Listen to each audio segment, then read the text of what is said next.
اگلا باب ہے 18 نمبر باب. اس میں 5 آیات ہیں اور 3 احادیث ہیں. یہ باب ہے دین میں نئی بدعتیں نکالنا، نئی باتیں نکالنا، اور ایسا کرنا جو ہے وہ گمراہی ہے.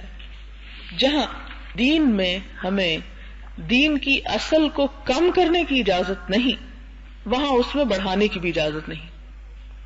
یہ کیسے ہے؟ یہ اس طرح کہ مثلا دن میں اللہ تعالیٰ نے 5 نمازیں ہم پر فرض کی. تہجد کی نماز نفل ہے، اشراق نفل ہے، اوابین نفل ہے، اور بہت سے نفل ہیں، مختلف اوقات کے نفل، لیکن فرض نمازیں 5 ہیں. اب کسی کو یہ اختیار نہیں کہ وہ 5 کو 4 کر دے، اور کسی کو یہ اختیار بھی نہیں کہ 5 کو 6 کر دے. جتنا جرم ہے 5 کو 4 کرنے کا، اتنا ہی جرم ہے 5 کو 6 بنانے کا.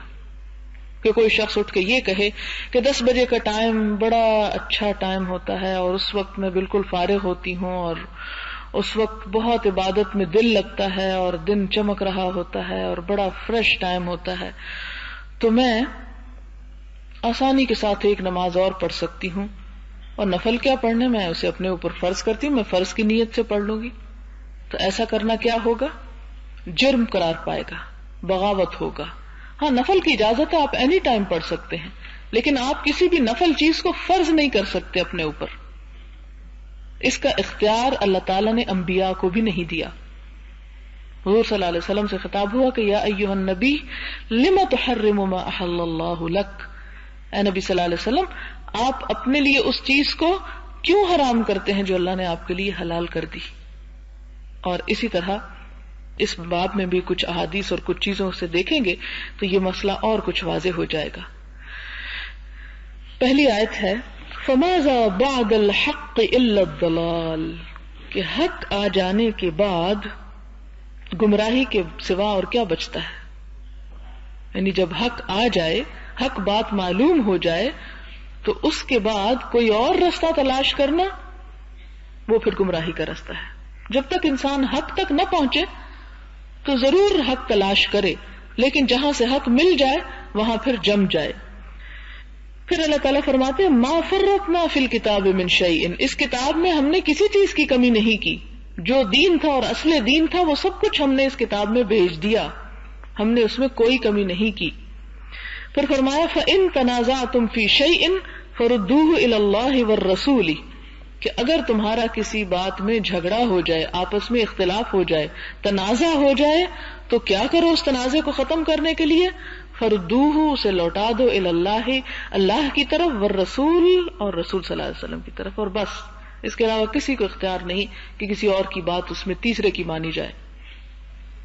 ائمہ کرام، صلحاء، محدثین، مجددین، سارے کے سارے جو بھی نیک لوگ تھے جنہوں نے دین میں بڑے کام کیے، محنتیں کی، وہ سب انسان تھے. ان میں سے کسی کا مرتبہ رسول کے مرتبے کے مطابق نہیں ہے، اور نہ ہی وہ قرآن اور سنت کی نص کی جگہ لے سکتے ہیں.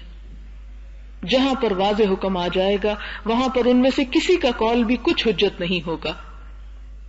اور اگر کسی کا ایٹیچیوڈ یہ ہو کہ میں اپنے مولوی اور اپنے امام اور اپنے عالم اور اپنے بزرگ اور اپنے باپ دادا کی بات کو ترجیح دیتا ہوں اللہ اور اس کے رسول پر، تو پھر اس کا ایمان خطرے میں ہے.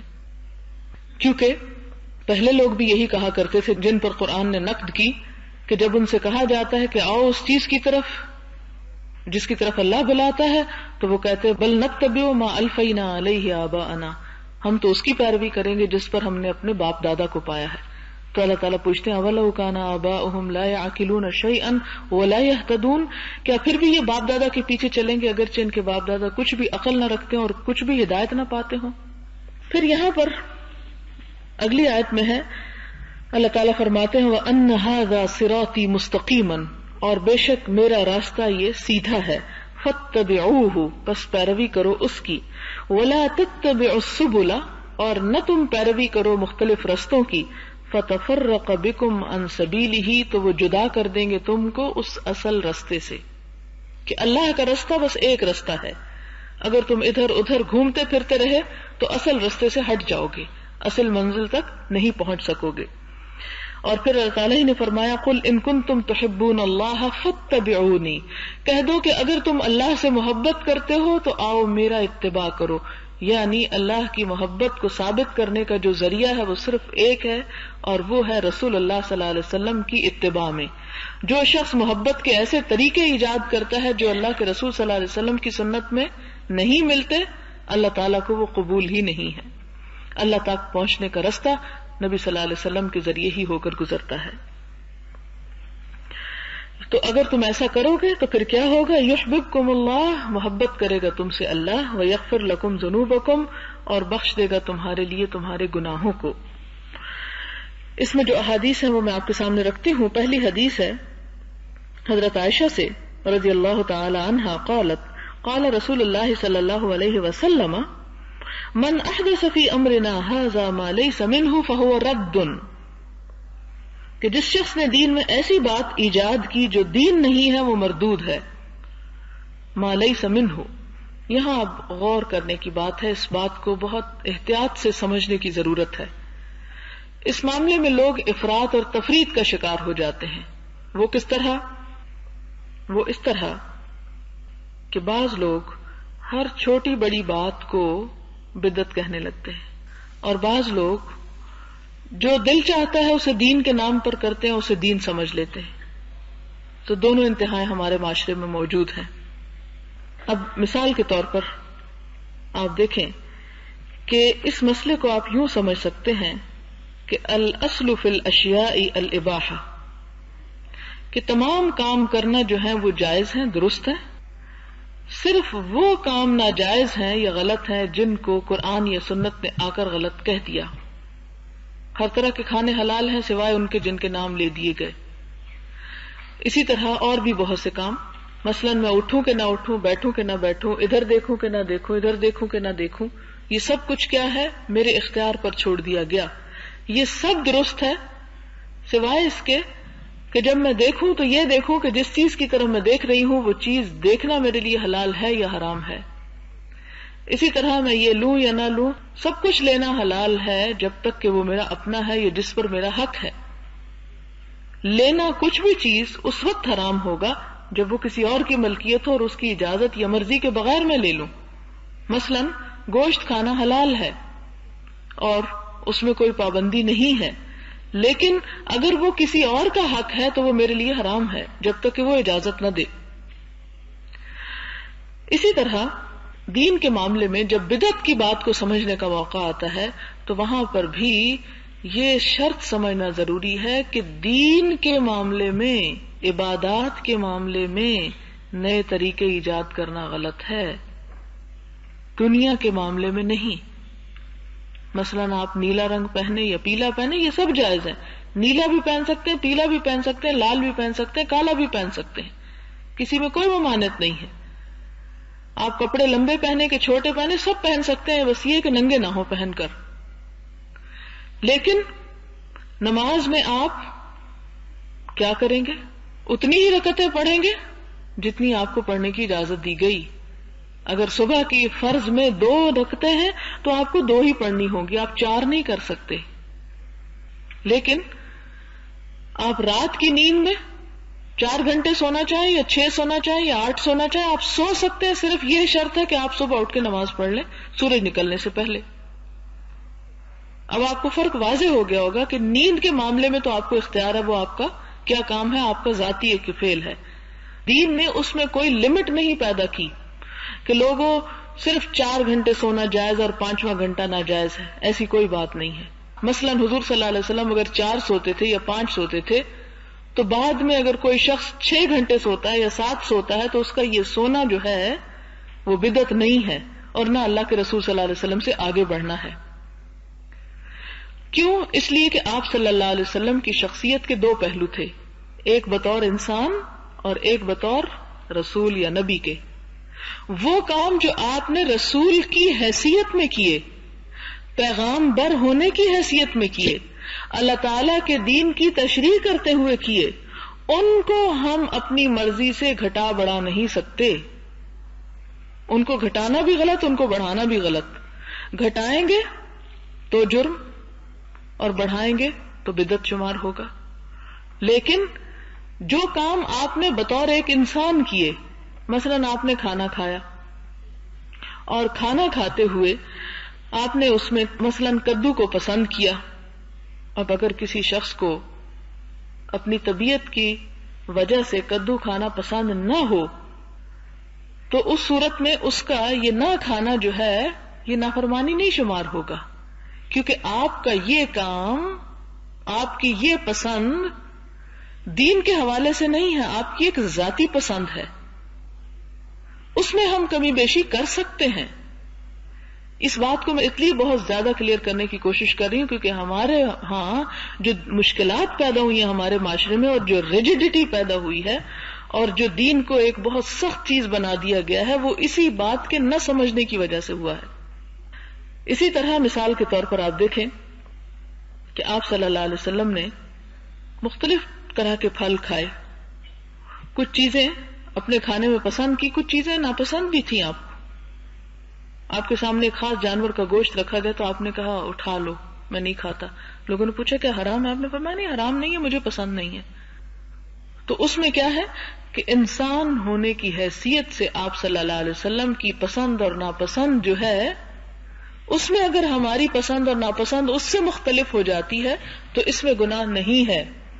لیکن رسول ہونے کی حیثیت سے آپ صلی اللہ علیہ وسلم نے جو چیزیں ہمیں دی ہیں، جو چیزیں ہمیں سکھائی ہیں، جن چیزوں پہ چلنے کے لیے ہمیں کہا ہے، اس کو نہ ہم کم کر سکتے ہیں نہ ہم زیادہ کر سکتے ہیں.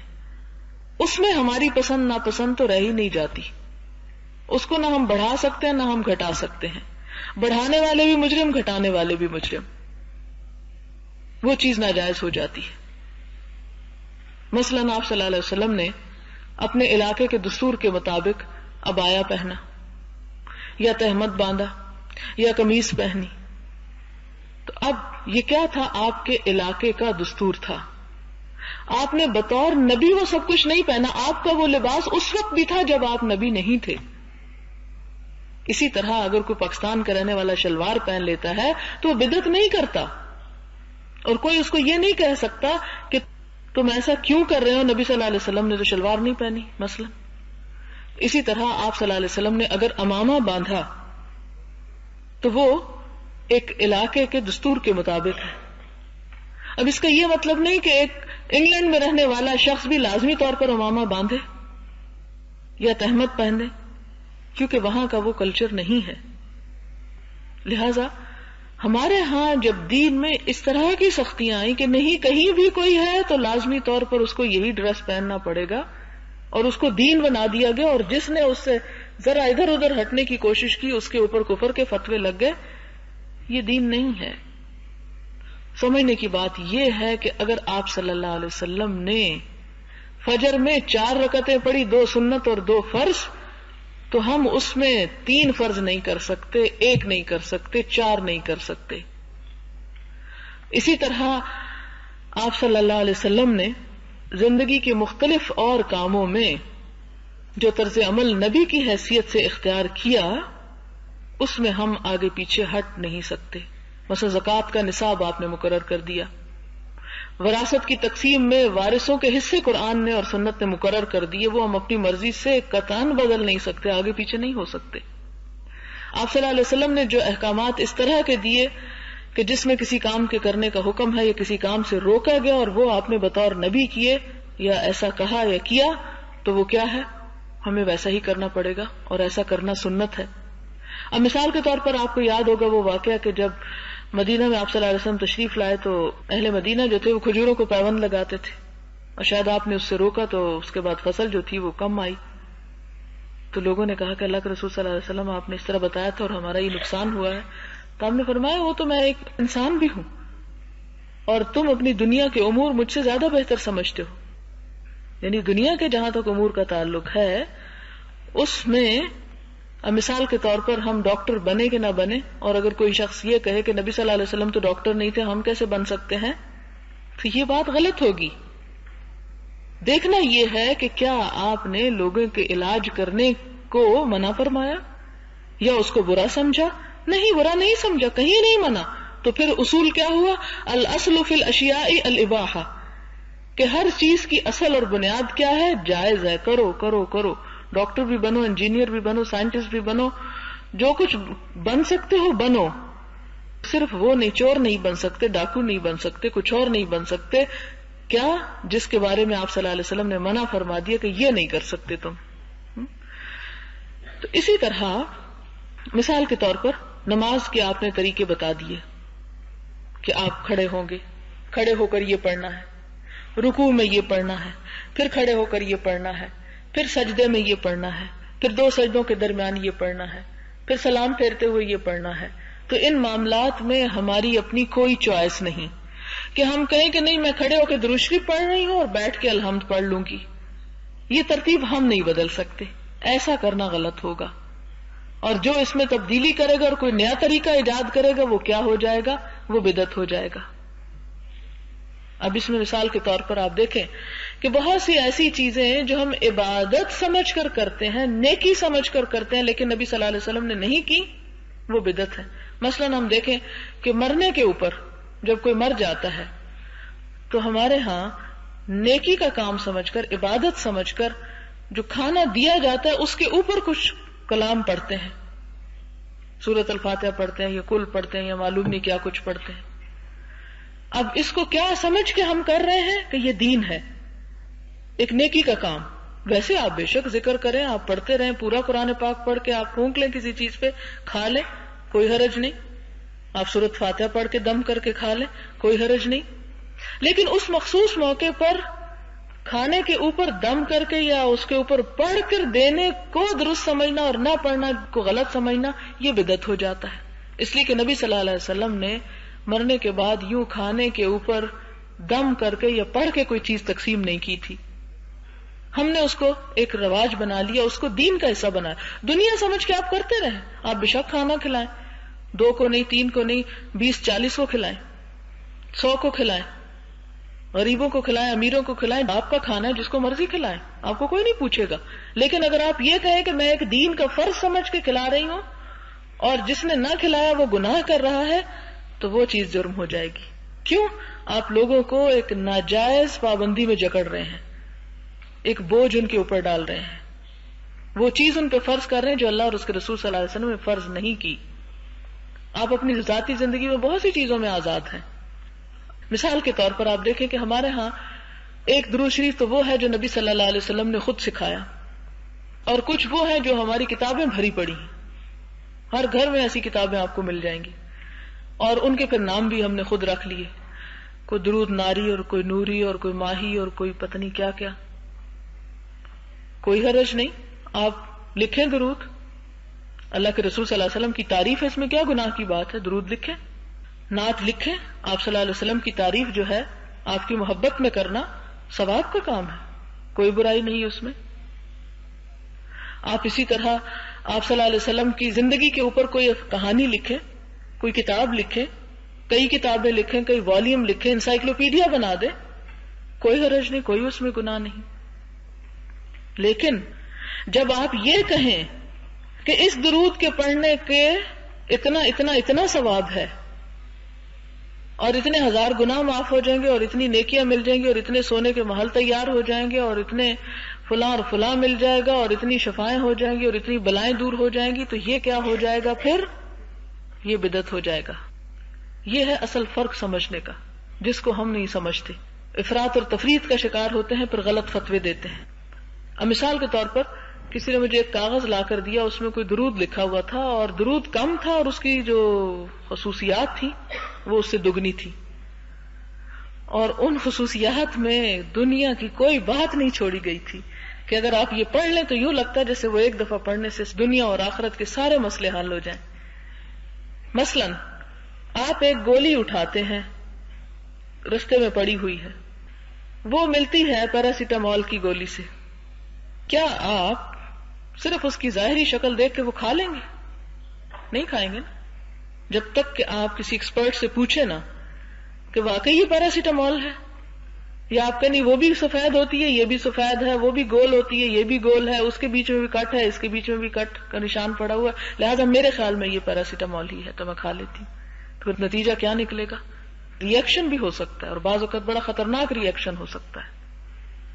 اسی طرح ہر سنی سنائی بات، حضور صلی اللہ علیہ وسلم نے تو یہ فرمایا تھا کہ کسی شخص کے جھوٹا ہونے کے لیے یہ بات کافی کہ وہ ہر سنی سنی بات کو یقین کر لے جب تک اس کے پیچھے کوئی دلیل نہ ہو، کوئی ریفرنس نہ ہو. ان کے وہ جو لکھے ہوئے ہیں کہ جبریل آئے اور انہوں نے دیا اور بتایا، اور بعض تو حیرت ہوتی ہے کہ کئی اردو کے لفظ ایسے درودوں کے اندر عربی بنا کے ڈالے ہوئے ہیں جن کی عربی میں اصل ہی کوئی نہیں سرے سے، اور ان کو قرآن پاک پڑھنے پہ اتنا یقین کوئی نہیں ہے ہمارا جتنا ان کو پڑھنے پہ یقین ہے. قرآن نہ پڑھے کوئی حرج نہیں، کوئی فرق نہیں پڑتا، وہ نہ پڑھے دن نہیں گزرتا، وہم آنے لگتے ہیں کہ پتہ نہیں کیا آفت ٹوٹ پڑے گی. ان پہ ہمارا یقین پختہ ہے اگرچہ اس کے پیچھے کوئی دلیل نہ ہو، اور دلیل صرف یہ نہیں کہ وہ اس کے اوپر چند اگر باتیں لکھی وداؤٹ ریفرنس، نہ کسی کتاب کا ریفرنس ہوگا. مثال کے طور پر یہاں جو میں آپ کو بات بتاتی ہوں اس میں آپ کو یہ کہتی ہوں یہ ابو ہریرہ سے روایت ہے، یہ بخاری کی روایت ہے، یہ مسلم کی روایت ہے. بخاری اور مسلم کو ساری دنیا جانتی، علماء کا اتفاق ہے کہ اللہ کی کتاب قرآن کے بعد سب سے سچی کتاب جو ہے وہ بخاری کتاب ہے، پھر اس کے بعد مسلم ہے، پھر اس کے علاوہ اور بھی حدیث کی کتاب ہے. تو یہ دنیا کے معاملے میں ہم مثال کے طور پر ایک چھوٹی سی کپڑا خریدنے جاتے ہیں تو مہر کو گھسا گھسا کے دیکھتے ہیں، یہ لکھا ہوتا ہے میڈ ان جاپان، جاپانی تو نہیں اترتی، یہ تو لگتا ہے کوئی اور ہے، اتر رہی، نکلی ہے، جعلی ہے. ایک کپڑا خریدنے کے معاملے میں ہماری نظر اور ہمارے عقل اتنا کام کرتی ہے، دین کے معاملے میں ہم نے اپنی عقل کو بند کر دیا ہے. ہم نہیں بتانے والے سے اٹھ کے یہ پوچھتے کہ کہاں سے بتا رہے، لکھنے والوں کو کوئی پوچھنے والا نہیں، اور وہ ان کا یہ لکھنا کیا ہے کسی ثواب اور نیکی کے لیے نہیں، بزنس کے طور پر ہے. ظاہر ہے کہ اگر میں آپ کو ایسا بزنس کرنا چاہوں اور آپ کو ایسی ایسی چیزیں لکھ کر لا دوں کہ یہ پڑھنے سے اتنا ثواب، اتنی نیکیاں، اتنے کروڑ گناہ معاف، سب سے شارٹ کٹ ہے یہ تو سب کو ایسی باتیں اچھی لگتی ہیں. تو جن کے دل میں خدا کا خوف نہ ہو اور وہ جھوٹ کے ذریعے لوگوں کو گمراہ کرے. بنی اسرائیل کے علماء کیوں قرآن بار بار پکڑتا ہے انہیں کہ وہ اللہ کی آیات کو تھوڑے پیسوں کے عوض بیچ ڈالتے ہیں، اللہ کی آیات کو تھوڑے پیسوں کے عوض بیچ ڈالتے ہیں. یہی کام ہمارے علماء تو ان کو نہیں ہمیں کہنا چاہیے کیونکہ اس میں علماء کی توہین ہے. ایسے لوگوں نے، ایسے چھاپنے والوں نے کہ جنہوں نے ان کو بیچ کر عام کرنا چاہا اور اس سے دنیا کے فائدے کمانے چاہے، انہوں نے ایسی چیزیں عام کر دی. اس کا نتیجہ کیا ہوا؟ لوگوں نے وہ پکڑ لی، لوگ ان سے چپک گئے، قرآن، سنت، حدیث سب کچھ پیچھے چلا گیا. آپ دیکھیں کہ ہماری کتابیں پھر کنہوں نے پڑھی؟ غیر مسلموں نے پڑھی. حدیث کی کتاب ہے، شاید پہلے بھی میں نے آپ سے ذکر کیا تھا، مسند احمد بن حنبل کی کتاب ہے مسند احمد، جس کا حوالہ کئی دفعہ میں دیتی ہوں. 30,000 حدیثیں اس میں جمع ہیں. مارگولیت ایک اورینٹلسٹ ہے، اس نے 2 بار یہ کتاب پڑھی ہے. آپ میں سے کسی نے کتنی بار پڑھی ہے؟ یہ شاید دیکھی بھی نہ ہو. تو ہم نے کیا کیا؟ وہ درود ماہی اور لکھی اور تاج کے ساتھ چپک گئے. ٹھیک ہے، حضور صلی اللہ علیہ وسلم کی تعریف میں جو بھی الفاظ ہیں وہ کوئی بھی کرے ہمیں قدر ہے، ایون کو غیر مسلم بھی کرے. آپ کو شاید علم میں ہو یہ بات کہ حضور صلی اللہ علیہ وسلم کی بہت سی نعتیں اور آپ کے لیے بہت ہی تعریف اور مدح کے کلمات بڑے خوبصورت انداز میں غیر مسلموں نے بھی کہے. کتابیں ہیں ان کی آپ صلی اللہ علیہ وسلم کی تعریف میں، قابل قدر باتیں ہیں کہ ہمارے نبی کی بات ہے، ہمیں محبت ہے اپنے نبی صلی اللہ علیہ وسلم سے، تو ان کے لیے جو بھی کوئی اچھے الفاظ کہے گا اس کے لیے بھی ہمارے دل میں قدر ہوگی، اس کو بھی ہم اپریشیٹ کریں گے. لیکن جو یہ کہے گا کہ میں نے یہ جو لکھا ہے اس پر اتنے کروڑ نیکیاں آپ کو ملیں گی اگر آپ پڑھ لیں، تو اس سے ہمیں بیر ہوگا، اس کو نہیں چھوڑیں گے ہم پھر کہ تم یہ دین کو بنانے والے کہاں سے آگے اور یہ فتویٰ دینے والے کہاں سے آگے کہ اس کام کے کرنے کا اتنا ثواب اور اس کے اتنا، کیا اللہ کے رسول صلی اللہ علیہ وسلم بھول گئے تھے بتانا؟ اللہ تعالیٰ تو یہ قرآن پاک میں فرماتے ہیں ما فرطنا فی الکتاب من شیء، ہم نے کتاب میں اپنے دین میں کسی قسم کی کوئی کمی نہیں کی کہ ہم کچھ بتانا بھول گئے. تو یہ لوگ کہاں سے آگے 1400 سال کے بعد کہ جو کسی بھی چیز کے ساتھ نئے نئے فتوے اور نئے نئے اجر اور ثواب اور نیکیاں بتانے اور بشارتیں دینے کے لیے پیدا ہو گئے. لہذا آپ صلی اللہ علیہ وسلم نے فرمایا کہ جس شخص نے دین میں یہ لفظ انڈر لائن کر لے کہ دین میں، دنیا میں نہیں، دین میں ایسی بات ایجاد کی جو دین میں نہیں ہے، تو وہ رد ہے، مردود ہے، ریجیکٹڈ ہے. اگر دنیا والی بات ہو جائے پھر تو کوئی بھی ایجاد منع ہو جائے، اور پھر وہ جو ہمارے مسلمان سائنٹسٹ گزرے جنہوں نے ایجادوں سے دنیا بھر دی، وہ تو سارے ہی بدعت ہی قرار پائے. پھر آپ صلی اللہ علیہ وسلم نے فرمایا من عمل عملا لیس علیہ امرنا فہو رد، جس نے ایسا عمل کیا کہ جس پر ہمارا حکم نہیں، کہ ہم نے نہیں اسے کہا تھا یہ کرنا، اس نے ثواب سمجھ کے وہ کیا، تو اس کا عمل بھی کیا ہوگا؟ رد ہو جائے گا۔ اگلی حدیث ہے حضرت جابر سے کہ حضور صلی اللہ علیہ وسلم خطبہ ارشاد فرما رہے تھے، دوران خطاب آپ کی آنکھیں سرخ ہو گئیں، آپ کا لب و لہجہ تیز ہو گیا، آپ کی آواز بلند ہو گئی، غصہ بڑھ گیا، گویا معلوم ہوتا تھا آپ کسی دشمن لشکر سے ڈرا رہے ہیں جو صبح و شام حملہ آور ہونے والا ہے۔ یہ بھی فرمایا، میں اور قیامت اس طرح ساتھ ساتھ مبعوث کیے گئے ہیں جس طرح یہ انگلیاں، یہ دو انگلیوں کا اشارہ کر کے فرمایا کہ وَيَقْرُنُ بَيْنَ إِصْبَعَيْهِ السَّبَابَ وَالْوُسْطَى، سبابہ اس انگلی کو کہتے ہیں اور یہ وسطی، آپ نے یہ دو انگلیاں کٹھی کر کے فرمایا کہ میرے اور قیامت کے درمیان اب اور کوئی نہیں آئے گا۔ اور پھر یعنی میں نے جو شریعت تھی مکمل کر دی، اب کسی کو حق نہیں کہ کوئی آ کے نئی اس دین میں باتیں پھیلائے یا نئی نبوت کا دعویٰ کرے۔ اور فرمایا، حمد و صلات کے بعد سنو کہ بہتر کلام اللہ کی کتاب ہے اور بہتر راہ محمد صلی اللہ علیہ وسلم کی راہ ہے، اور بدترین بات وہ ہے جو دین میں گھڑی جائے، دین میں نیا کام نکالا جائے، یعنی بدعت، اور ہر بدعت گمراہی ہے۔ پھر ارشاد فرماتے، میں ہر مسلمان کے لیے اسے آپ سے بھی زیادہ اولا ہوں، قریب ہوں، یعنی کسی بھی اور سے زیادہ اس کے قریب ہوں۔ جو مال چھوڑ جائے وہ اس کے اہل و عیال کا ہے، اور اگر قرض یا لاوارث اولاد چھوڑ جائیں تو میں ان کا کفیل ہوں۔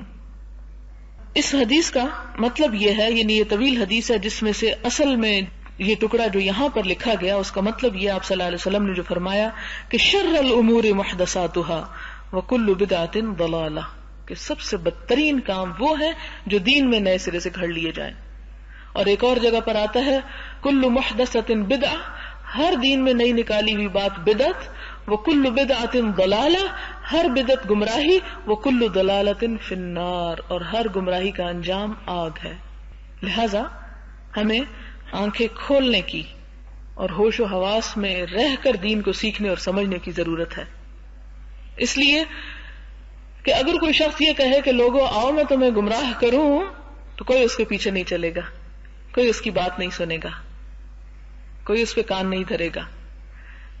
تو گمراہ کرنے والے بھی کہاں سے رستہ لیتے ہیں، کس کا سہارا لیتے ہیں؟ وہ بھی دین ہی کا سہارا لیتے ہیں۔ پھر اصل دین سے تو گمراہ نہیں کر سکتے، تو کس سے کرتے ہیں؟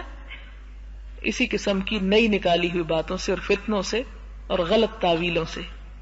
تو اللہ تعالی ہمیں ان سے بچا لے۔ تو آج کی سوچ میں صرف آپ کو یہ دیتی ہوں کہ آپ اپنے ارد گرد اپنی عبادات، ہر وہ کام جسے آپ دین سمجھ کے کرنے لگے، رک کر ٹھہر کر سوچیں، سمجھیں اور اپنے آپ سے پوچھیں اس کی کیا دلیل ہے، میں یہ کیوں کر رہی ہوں، کیا واقعی اس کے کرنے پر نیکی ہے یا نہیں؟ اور اگر نہیں پتا تو پتا ہونا چاہیے۔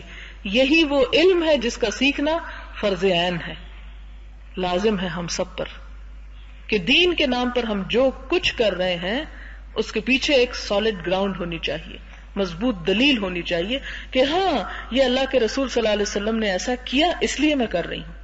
کوئی کام بھی اندھے بہرے بن کے نہیں کرنا، اور پھر انشاءاللہ اس طرح ہدایت کا رستہ انسان کو ملتا ہے، اور باقی سب کچھ جو بیکار ہوتا ہے وہ جھڑ جاتا ہے۔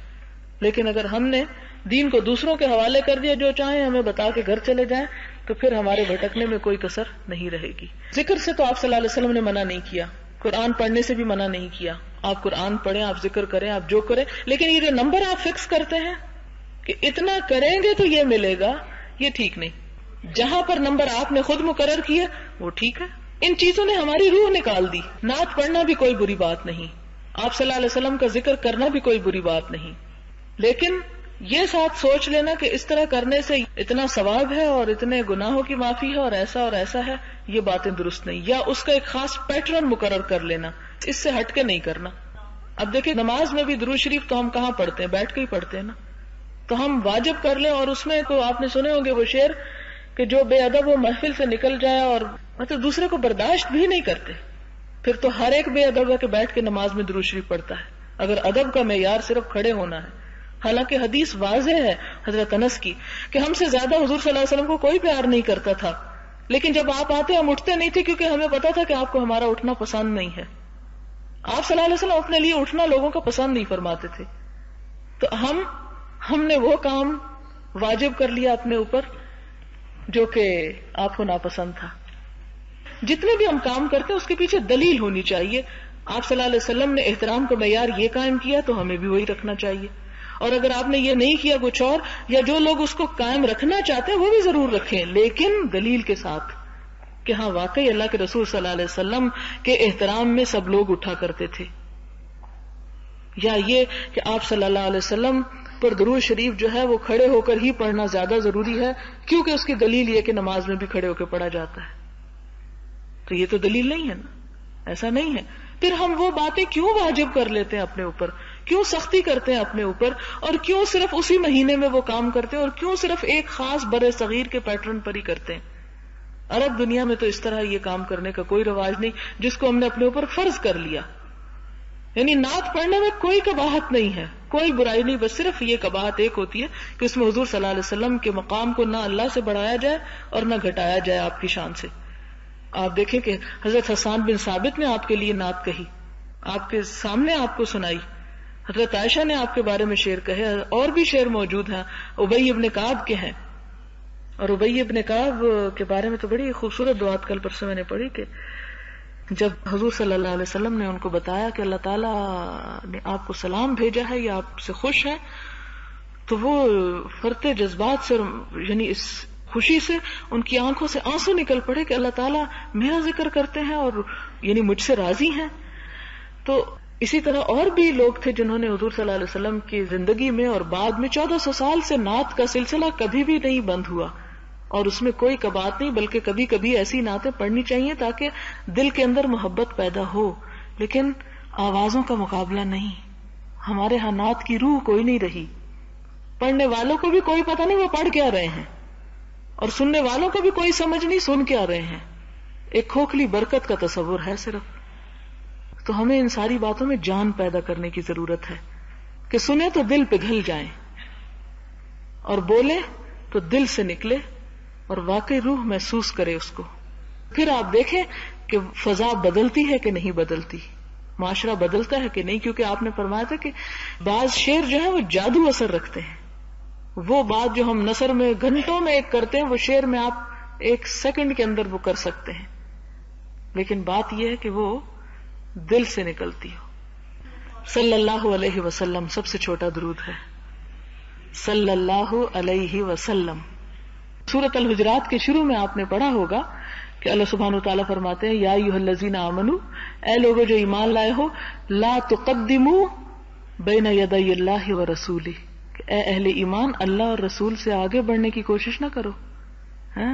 تو یہ آگے بڑھنا ہوتا ہے کہ انہوں نے ہمیں آسانی دی اور ہم آگے بڑھ کے اپنے لیے چیزیں واجب کرتے چلے جائیں اور مشکلیں پیدا کریں.